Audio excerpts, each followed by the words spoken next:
超古理論，天地鬼神，人間奇才，狄金美帶你遊走奇幻大世界，超輪鬼才。各位好啊，我係狄金美啊，我哋會喺年初五2月21日星期六進行接財神拜太歲活動，屆時法威師傅會一對一為各位參加者拜太歲、攝太歲、化太歲，亦都會給予各位太歲符，for今年防身之用。如果你都想參加嘅話，可以聯絡我狄金美。好，翻嚟新一集超輪鬼才啊！你妙醫師你好啊。係嗱，妙醫師，我想問咧，有啲朋友仔啦，即係有時聽完節目啊，或者 whatever 過到嚟啦，咁啊，因為佢聽完節目啊，或者知道你有一個即係把脈方法，可能揾到啲冤親啦，佢會唔會有啲人嚟到就話：哎呀，我有好多嘢搞啊，呢樣又搞我，嗰樣又搞我，隔離個阿伯又想搞我，即係嗰啲咧，即係然後你發現，即係當你打完脈發現，即係擺完脈之後發現咧，喂，佢堅係咧，即係唔係有嘢搞，佢真係黐線㗎喎。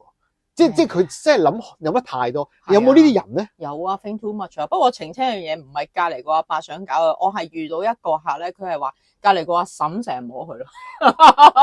咁佢係幻想出嚟啊，定係咩㗎？你就當佢幻想。咁或者佢真係有啲怪靈異嘅經驗，但係嗰一刻坐喺度冇咯。OK， 唔係，即係話係咪幻想咧？先望一望佢樣，佢應該係幻想出嚟嘅。你呢一個太重啦。咁所以嗱，因為你點都係個醫師啦，你冇理由咁直咁同佢講，其實你會唔會係啊條筋黐咗咧？即係你唔會噶嘛？咁你會用咩嘅陳述方式？因為好多呢啲人咧，佢就會覺得，哎呀好多嘢即係奇奇怪怪啲嘢整住我咁，但係其實你又擺落去唔係嘅喎，咁你會點咧？呢一樣嘢咧，真係有少少灰色地帶，因為有時真係可能係嗰刻佢嚟到嘅時候，咁而佢後邊嗰隻好鬼勁，咁我 feel 得到係隱藏嗰個匿藏嘅嗰個能力好勁嘅，即係周星馳嗰啲，你睇我唔到，你睇我唔到嗰啲啊，係啦，或者係啦，總之匿埋咗喺一啲嘅位置，佢就唔入到我哋呢一個範圍之內，咁嗰啲咧。我亦都唔可以當佢係傻嘅，因為佢可能佢真係喺生活上或者係佢其他嘅方面真係遇到。你會唔會係咩㗎？會唔會即刻開到門九及出邊啊？再九及門口？冇啦。咁如果佢真係要我呢個假動作，我做俾佢睇，我專業嘅。OK， 係。咁即係有機會就係第一種啦，就係話佢匿得太犀利。係有嘅，真係會有嘅。有一啲係嚟到。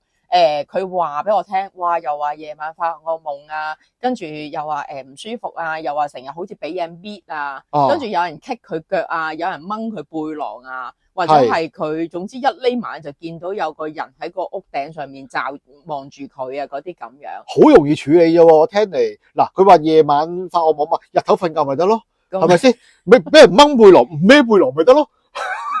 如果人哋唔翻工啊，點有錢嚟到睇醫生啊？咁樣即係呢個源頭上嘅問題。冇錯。OK， 冇問題。係啦。咁嗰啲係佢真係精神緊張啦，真係有嘢，即係因為嗱，我哋成日都話，如果你真係有嘢跟，你喐得到嘅實體啊、實物啊，嗱入夢啊冇問題啦，即係喐得到實物，好似俾嘢揩啊、掹啊、棘啊嗰啲咧，係一股好大嘅能量嚟嘅。係啊。係啊。呢一個都真係有呢一種嘅 patient， 其實我覺得呢種 patient 真係幾慘，因為佢哋咧即係求助無門。如果嗰個真係好精明嘅，後面嗰隻嘢好精明嘅，佢去到邊嗰隻嘢就匿埋，咁人哋個個只係當佢咧好似一個波咁踢。係啊，我係覺得嗰啲係我會耐心聽佢所有嘅故事咯。多唔多呢種即係咁高質素嘅？阿飄係啊，有噶，嗰啲其實都唔係淨係靈體咁簡單，嗰啲可能真係精微嚟，係好勁嘅，係啦，佢要搞起你上嚟，佢唔現形，但係佢真係搞到你癲。其實青山大把呢，即係精神質上會係啊，因為其實我都有朋友喺青山入面工作，其實我哋有時分享呢啲 case 咧係唔少。佢係工作定住啊？工作住嘅我就暫時未有。工作嘅 OK 係啦。咁如果咁樣嘅狀態下，你係會用咩方法去嗱？先講話係匿得好勁嗰啲啦。係。咁你會試下佢，挫下佢出唔出嚟啊？定點咧？會嘅，我都會斗膽試一試。因為其實都會有一啲蛛絲馬跡，睇下佢係真係堅癲定係假嘅癲啦。係啦，咁就其實喺把脈上知，大約都知嘅。係啦，點解咧？因為把嘅時候，如果咧即係一個人啊，佢好人好姐正正常常咧，正常嚟講咧，佢嘅祖先係即係如果佢係遇到呢啲咁嘅嘢咧，正常祖先會幫佢擋緊啲啊，大家都知啊。因為如果佢個祖先夠光，係會幫佢擋緊啲啦，係咪？係啊。咁但係咧，當你知道佢係正常，佢但係嚟講咧，佢就可能佢冇乜點製咗，但係你把佢嗰個祖先物嘅時候咧，佢係完全係冇 collection 嘅時候咧，佢亦都俾呢啲嘢侵襲嘅時候，就有機會真係冇庇佑之下，就真係被侵襲啦。OK，咁如果喺呢個狀態，又有咩可以幫到佢咧？先講就係匿得好犀利啦，就係你戳下佢啦。咁如果你戳到佢，咁可能你知，但係佢又唔現身喎。咁頭先講嗰啲就話，喂，即係落針嗰啲又未必係一個即係你會選擇嘅方式喎，係咪咧？係啊，係啊，咁食下藥咯。即係就食下藥啦。係啊。咁如果有啲調翻轉啦，佢真係冇嘅，即係唔係有嘢匿，係真癲嘅。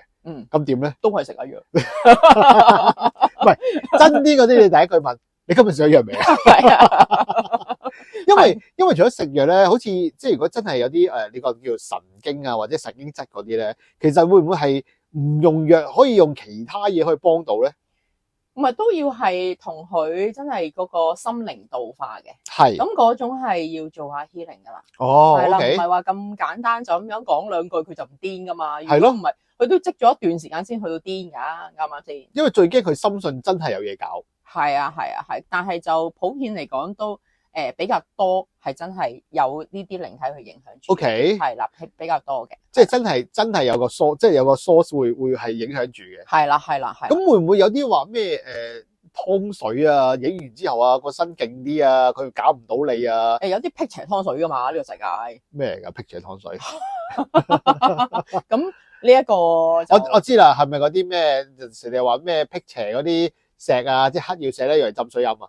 唔係啦，嗰啲有冇用啊？唔知啦。咁但係如果你話真係飲落身體，幫助下佢，可以排下啲令到肉體上真係出現一啲阻塞，令到佢好似神經失常嘅，咁我哋就會係有一隻湯好得意嘅，個名叫癲狂夢醒湯。犀利喎！淨係聽個名已經想飲噶咯。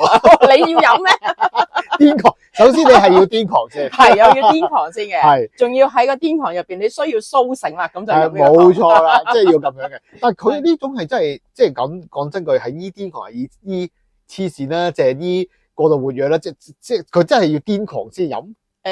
過度活躍就唔關佢事嘅，但係咧，即係癲狂啊、黐線啊、亂咁鬧人啊、親疏不認啊，或者係。得閒又笑下，得閒又喊下嘅嗰種咧，好似啲情緒好失常、好失控嘅咧。係。咁我哋都基本上會試下用呢個湯幫下佢嘅。O K。癲狂夢醒湯好嘢嚟㗎。即係我想問係，但係入邊嘅嘢係真係全部都中藥嚟嘅。全部中藥嚟㗎，係有呢一個嘅據典嘅。因為正常其實我哋喺中醫入邊啦，又講翻少少正經嘅中醫理論啦。係。咁就其實痰咧就係會影響好多嘅怪病。係，甚至乎我哋而家講話好難醫嘅所有病都係關於痰係影響到，例如中風啦，係啊，係啦，例如係心臟嘅問題啦，瞓唔到覺啦，或者係一系列嘅可能啲痛到咧不能自拔嘅嗰啲關節痛咧，有好多時大部分嘅病嗰個病機入邊都包括痰呢一樣嘢。咁而呢一個湯入邊咧，除咗係可以係調理下呢一個痰之外咧，咁最重要有一樣咧就係桃仁。咩啊？桃仁啊？咩嚟噶？大家知唔知咩叫桃木啊？桃樹啊咧，嗰啲桃木劍啊，嗰啲咁樣咧，咁係一啲好正氣嘅木嚟噶嘛，係咪？咁而佢成身都係寶，本身咧佢係嗱土食咗嘅好啦，又話咩吓仙桃啦，係冇錯啦，桃仁就係土入邊嘅嗰粒人嚟嘅，即係心啦。咁就桃嘅木就我哋辟邪啦，係啦，咁就土葉就冇乜用嘅啫，其他嗰啲咧係啦，基本上成棵樹都有用嘅。咁但係咧，古代已經係好深信桃木呢個古仔咧，即係可以係幫你御邪辟邪咧嘅呢個作用咧。咁佢哋就用咗桃樹入邊桃仁呢一樣嘢係可以放落啲方嗰度，原來係可以對應一到咁多關於係類似痰啊、淤血啊，令到你係神經有問題嘅嗰啲咁症狀嘅。佢唔會用個土嘅樹皮咁樣入藥嘅？樹皮啊，佢用木就算，但係冇啊，都冇乜用木嘅，因為可能有機會係有毒嘅。但係就正常嚟講，我哋唔會喺嗰個嘅藥入邊用呢一個桃木，但係桃仁就用得多嘅。咁其實佢都有少毒嘅。咁但係嚟講咧，佢就係嗰啲咧破瘀啊、濁瘀啊嗰啲嘅功效咧就比較大嘅。咁所以係啦，淤血啦、痰啦，咁就會形成好多怪病，包括我哋最害怕暫時嚟講喺醫學上都幾難解決嘅 cancer， 都係多用呢一種嘅藥去處理嘅。因為咧我都係第一次聽咧個即係痰會影響咁多嘅即係問題啊。因為有嗰種痰咧就好多人都知嘅，就係怪痰。都聽好多啊，係啦，我都聽唔少啊，怪痰呢樣嘢係啊。但係我唔明點解會可以影響到咁多位，同埋衍生到咁多問題。塞啊嘛，係痰係黏黏滯滯噶嘛，係淤血一樣啊嘛，塞住啊嘛，哦，個人唔暢通，啲嘢係咪開始發毛啊？你明唔明啊？就算神經上面、神經線上面，我哋一樣可以積住啲痰，你黏附住咁，佢咪唔靈敏啊？咁你自動難聽啲就好似機器，話你好似生青苔咁，係咪失靈啊？係，最終嘅答案就係咁樣顯化。但係就咁用啲咩去痰嗰啲，咪得咯？唔得噶？唔係唔得，咁但係呢條方佢個配合就真係可以令到你清醒好多咯。OK， 同埋佢塗人呢一樣嘢真係有呢種咁樣嘅去邪啊辟邪嘅功效，咁所以係好適合咧喺呢一啲嘅症狀上面用到嘅。係冇錯，咁啊，即係我即係之前咧就聽隻馬騮講啦，咁啊佢話佢都去痰，就話你落針幫佢去痰。係啊，係真係我話你落針點去痰啊？粒痰出翻嚟啊！有穴位係可以化痰噶嘛？哦，即係化痰止咳落穴位。你頭先都用咗啦。但係佢話佢拮頸噶喎。我明明頭先冇拮過頸喎。你頸短啊嘛。都好，你都仲見到一條頸。你有頸嘅。係啊，即係因為佢話即係但係嗰種嘅去痰就係只係等佢化開一隻咩咧？如果佢夠氣嘅，其實個痰係可以令到佢可以排出嘅。哦，係啦，但係當然佢嘅排出嚟咁出嚟，一隻去廁所出嚟咧，兩樣都有。哦 ，OK， 係啦，或者甚至乎有啲人係喺毛孔嗰度排出嚟，皮膚，因為咧咁咪黐粒粒黏嘅汗度已經係噶啦。哦，係啦，嗰啲都屬於係痰嘅一種，所以都喺呢度講少少關於養生嘢啦，大家都當係一個認識。偶然咧，真係食下一啲，譬如話係化痰嘅嘢，例如係陳皮啊，淮山啊呢啲咁樣嘅嘢啦。咁潘高壽咧？sorry，潘高壽咧？潘高壽，佢明明寫住化痰止咳，但係嗰度好甜喎。係啊，桔梗啊呢啲咧，其實都 OK 嘅。咁可以煲下湯，煲下糖水啊，或者川貝啦，都係呢啲辣貴少少，咁啊折貝啲平啲。咁可以即係平時咧化下痰，對自己身體真係好有好處。同埋咧痰多咧，我哋嗰個嘅靈性嘅靈敏度都低。點解？因為黐住咗。因為黏住。係啦，你唔好睇小痰，佢真係可能咧會對應我哋個central core 啊，或者係我哋啲輪位都會有受影響。係，因為人唔暢通，我哋成日都話個身體要暢通啊，個身體要光啊咁樣，其實個道理都好相同。但係好多時咧，我聽你把脈咧，你就話你要塞啦，即係有啲位啦，你唔會話你痰多喎。我有講啊，你冇聽啫嘛。你唔係嗰個對象啫，你去到嗰個範圍。即係我唔係痰多嘅，我最多係口水多係嘛？你怪痰多。即係我成日都聽。係啊，成日聽。係啊，咁但係呢一種咧，咁咪容易啲治理咯？唔係㗎，痰症唔容易治理。點解啊？痰最先嗰個病理喺我哋個胃度啊嘛。哦。你要知道，我哋每日都要食嘢。如果我哋個脾胃功能真係唔好嘅話，咁我哋食藥落去，佢又未必完全吸收晒。係。咁佢繼續就係你一食嘢落去，佢又繼續生痰。係。痰最後咧，佢生咗出嚟咧，佢就唔係話即喺個胃度，而係上肺。哦。跟住你醫嘅位咧，就會範圍又大咗啦。係。咁你再差啲啦，就落關節。係。係啦。咁呢個我真係奇怪，點解佢落到關節咁得意？係㗎。咁佢本身佢係全身走㗎嘛，嗰啲濕氣啊，或者啲水液代謝差。佢自動就會變成咗呢一樣嘢。OK，咁樣嘅，即係頭先亦都講啦，你話其實 cancer 嘅狀態都會係因為呢樣而引起啦。痰同淤血。痰同淤血，咁點樣去變做淤血咧？又淤血咪就係唔通咯，啲血脈唔通咯。係。食凍嘢啦。啊。係啦，食凍嘢啊，或者係一啲受咗傷啦，或者係久病屬瘀嘅。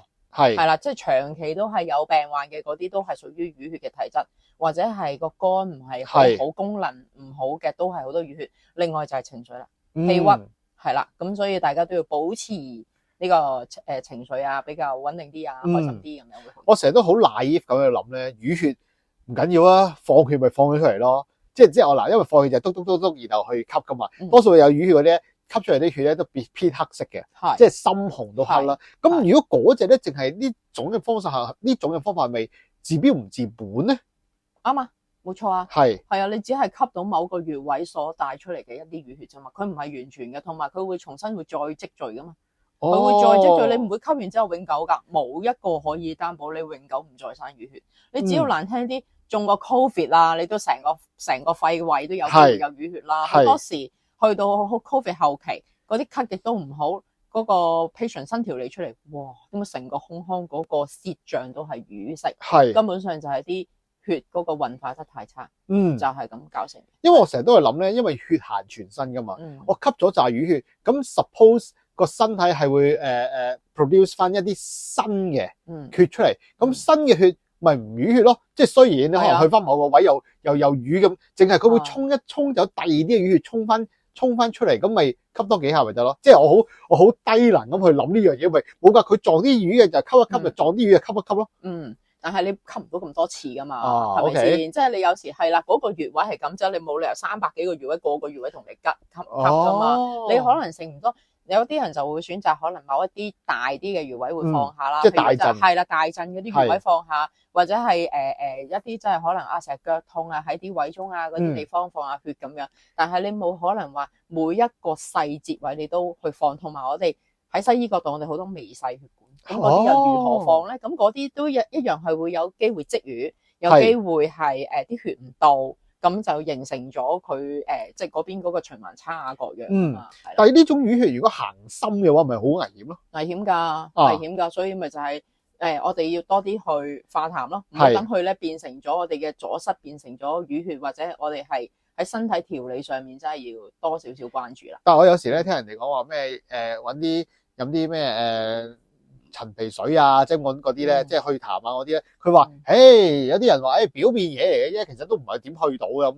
咁其實係，即係我哋成日聽，即係坊間咧有啲咩陳皮水啊，就薏米水啊，就 OK 啊。淨係唔係嘅，其實你都要配個方或者配個湯，其實咁先至會比較好咧。係啊，即係配下都得嘅。嗱，咁你配咗，梗係會係再對症一啲啦。咁身體入邊就唔係就咁樣齋陳皮就可以處理到啦。咁陳皮亦都係偏溫性嘅，咁如果你話本身個胃熱，其實就唔適宜飲噶啦。係啦，咁因為痰都有分噶，你有時可能病到尾嗰啲痰好似嘔白泡咁樣，係啦，咁有啲初病嘅時候，哇，黃色一篤咁樣，咁你就要分時段咯，同埋嗰啲時間係咪咁適宜用陳皮去化痰咧，都要睇翻。咁但係普遍你話，煲湯嘅時候拍嚿薑落塊陳皮都係一件好事嚟嘅。係啦，就係簡單啲啦。因為頭先你講嗰個呢個癲狂夢醒湯咧，癲狂夢醒湯有冇呢啲咁嘅功效咧？就佢唔係嘅，純粹係放鬆神經嘅嘢咁咧。佢主要就係幫你係佢都有化痰嘅功效，